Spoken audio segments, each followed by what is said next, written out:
रब इशरह ली सदरी व यस्सिर ली अमरी वाहलुल उक़दतम मिन लिसानी यफ़क़हू क़ौली के साथ अस्सलाम वालेकुम, वेलकम, नमस्ते। कैसे हैं आप सब लोग? खैरियत से होंगे।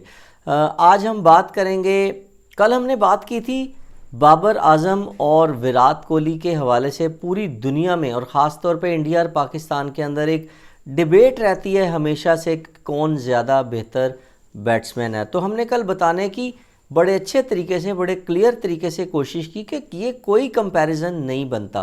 एक बंदे के इतने ज़्यादा रन्स हैं, इतने ज़्यादा मैचेस हैं, सेंचुरी भी ज़्यादा, तो कैसे उसका एक ऐसे बंदे से कंपैरिजन बने जिसके उसके आधे भी नहीं हैं। तो इसी तरह हम आज एक और कंपैरिजन लेकर आए हैं बेस्ट बॉलर जो कि अपने अपने मुल्कों के लिए, एक अभी भी है और एक मैं समझता हूँ कि था। आप लोगों ने फैसला करके बताना है, आपने कमेंट्स बॉक्स में लिखना है कि जी हाँ, कि कौन सा बॉलर अभी भी अपने मुल्क के लिए बेहतरीन शानदार कारकर्दगी करते हुए टॉप पर बुराजमान है। जो हम बात कर रहे हैं आज हम दो टॉप बॉलर की, जिसमें हैं इस वक्त दौरे हाजिर के, मेरी नज़र में मैं उन्हें एक नंबर वन, बेहतरीन दुनिया का नंबर वन का बॉलर मानता हूं। भले वो टेस्ट क्रिकेट हो, भले वो ओडीआई क्रिकेट हो, भले वो T20 की क्रिकेट हो। जी मैं बात कर रहा हूँ जसप्रीत सिंह बुमराह, इंडिया के fast bowler, right arm fast bowler Jasprit Singh Bumrah की, जिन्होंने हाल ही में, मैं समझता हूँ अपने कैरियर का एक पीक जिसे कहते हैं, तकरीबन 1.5 से 2 साल का अरसा हो गया, इंडियन टीम को विक्ट्री दिलाने में नुमायां किरदार इनका है। अगर मैं ये बात करूँ कि ओडीआई के वर्ल्ड कप में फाइनल तक भी लाने में जसप्रीत सिंह बुमराह का हाथ है तो वो भी गलत नहीं होगा। T20 में भी वर्ल्ड कप जितवाने में पूरा का पूरा सेहरा जो है वो जसप्रीत सिंह बुमराह को जाता है तो वो भी गलत नहीं होगा। अब आप देख लें, एक ऐसा बॉलर जिसने कि अपनी टीम को दोनों ओडीआई के जो दोनों फॉर्मेट में, इंटरनेशनल जो वर्ल्ड कप हैं जिसमें ओडीआई का और T20 का, अपनी टीम को एक में विनिंग कराई और एक में मतलब फाइनल के अंदर वो ले आए और फाइनल के अंदर वो बदकिस्मत रहे। लेकिन अगर हम दूसरी तरफ बात करें एक ऐसे बॉलर की जिसने अब से कोई 1.5 से 2 साल पहले वाकई पीक में थे वो, और शानदार बॉलिंग का मुजाहरा करते हुए हमें अपने लेफ्ट आर्म फास्ट बॉलिंग से बॉलिंग का मुजाहरा करते हुए नजर आए। लेकिन अगर हम बात करें अभी की, पिछले 1.5 से 2 साल की बात करें तो हमें शाहीन शाह अफरीदी के अंदर किसी किस्म की कोई क्लास या किसी किस्म की कोई ऐसी ख़ास बात नज़र नहीं आती कि हम कहें कि जी left handed one of the best bowler है इस वक्त दुनिया का। जी हाँ, आप अगर बात कर लें स्पीड की, बात कर लें एवरेज की, बात कर लें मतलब तीनों फॉर्मेट की, तो सबसे पहले हम एक नज़र दौड़ाते हैं। शाहीन शाह अफरीदी ने 30 टेस्ट मैच खेले हैं और उन्होंने 115 जो है ना वो विकेट हासिल किए हैं। इकॉनमी उनकी शाहीन शाह अफरीदी की 3.11, इसका मतलब यह है इकॉनमी मतलब एवरेज।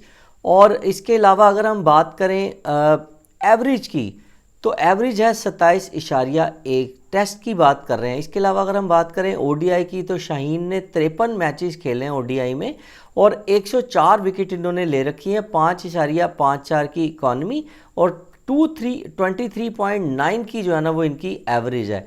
एवरेज का मतलब और इकॉनमी का मतलब थोड़ा सा मैं आज बताता चलूँ कि इकॉनमी की अगर हम बात करते हैं तो हम बात करते हैं कि एक ओवर के अंदर आपको कितना एवरेज और इकॉनमी के हिसाब से रन्स पड़ रहे हैं। और अगर हम एवरेज की बात करें तो वो हमारा होता है कि आपकी बॉलिंग, अगर आपने 10 ओवर की बॉलिंग करवाई है तो आपकी जो है ना एवरेज आपको 10 ओवर के अंदर कितना स्कोर पड़ा। ये थोड़ा सा एक फ़र्क था जो मैं आपसे शेयर करना चाहता था। इसी तरह अगर हम शाहीन की T20 की बात करें, कारकर्दगी भी नज़र दुराएं, तो मैचेस शाहीन शाह अफरीदी ने 70 मैच खेले हैं, 96 उन्होंने विकेट हासिल किए हैं। इकॉनमी T20 के अंदर 7.65 की, थोड़े से महंगे हैं। और इसके अलावा 2.20.4 की इनकी एवरेज है। इसका मतलब ये है कि एक मैच के अंदर 20 से 21 रन जो है ना वो शाहीन शाह अफरीदी ने एक ओवर में दिए हैं, 10 ओवर में, सॉरी 4 ओवर में अपने। और अगर हम इसके अलावा बात करें जसप्रीत सिंह बुमराह, जिन्होंने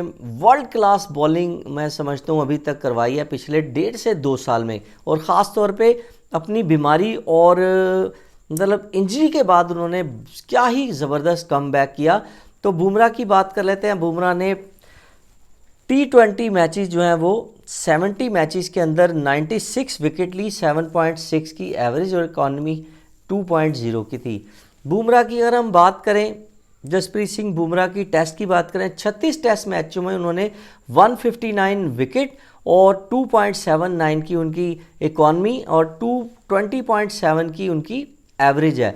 बुमराह की अगर हम ओडीआई की बात करें, 89 मैचेस उन्होंने खेले हैं, 149 विकेट जसप्रीत सिंह बुमराह ने हासिल किया, 4.59 की इकॉनमी और एवरेज जो है 23.6 की इनकी एवरेज है।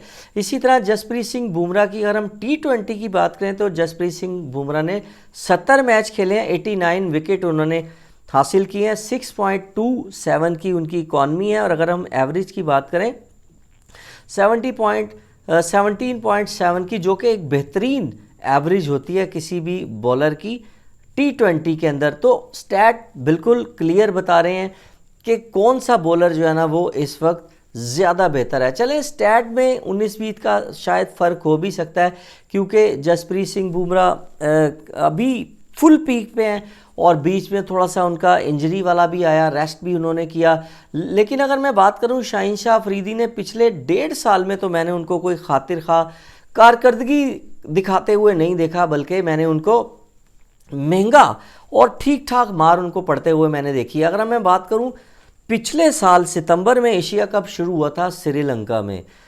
मैं समझता हूं कि श्रीलंका में जो एशिया कप हुआ उसके बाद से लाइन लेंथ ही पाकिस्तानी बॉलर जो है वो भूल गए हैं, जिसमें ना सिर्फ शाहीन शाह अफरीदी हैं, उसमें हारिस रऊफ भी थे। कहीं ना कहीं थोड़ी बहुत बॉलिंग जो है ना वो अच्छी नसीम शाह करवाते रहे ऑन एंड ऑफ, लेकिन खैर उन्हें भी बड़ी पिटाई उनकी भी कई मरतबा लगी।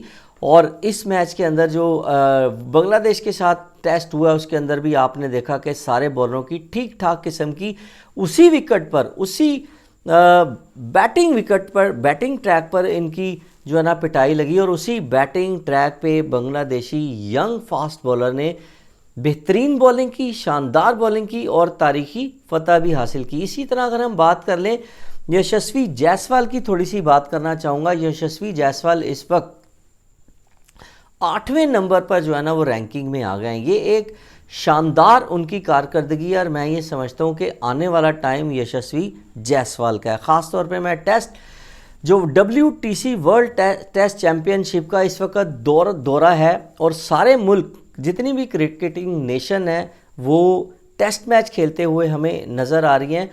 श्रीलंका बांग्लादेश में टेस्ट मैच खेल रहा है और श्रीलंका जो है इंग्लैंड के अंदर टेस्ट मैच खेल रहा है, बांग्लादेश पाकिस्तान के अंदर खेल रहा है और बांग्लादेश ने इसके बाद इंडिया जाना है और इसी तरह पूरी दुनिया में टेस्ट मैचेस जो है ना वो अगले 3-4 महीने के अंदर खेले जाने हैं। तो मैं ये समझता हूँ कि वर्ल्ड टेस्ट चैम्पियनशिप में इंडिया को अगर कोई टीम टफ टक्कर दे सकती है तो ऑस्ट्रेलिया के अलावा मेरे ख्याल में, मेरी ज़ाती राय के मुताबिक, वो इंग्लैंड है। दोस्तों आप ज़रूर बताइएगा कि आपके ख्याल में कौन सी ऐसी टीम है जो इंडिया को वर्ल्ड टेस्ट चैम्पियनशिप में ज़्यादा टक्कर दे सकती है। अपनी राय का इज़हार ज़रूर कीजिएगा। अपना बहुत सारा ख्याल रखिएगा। अल्लाह हाफिज़।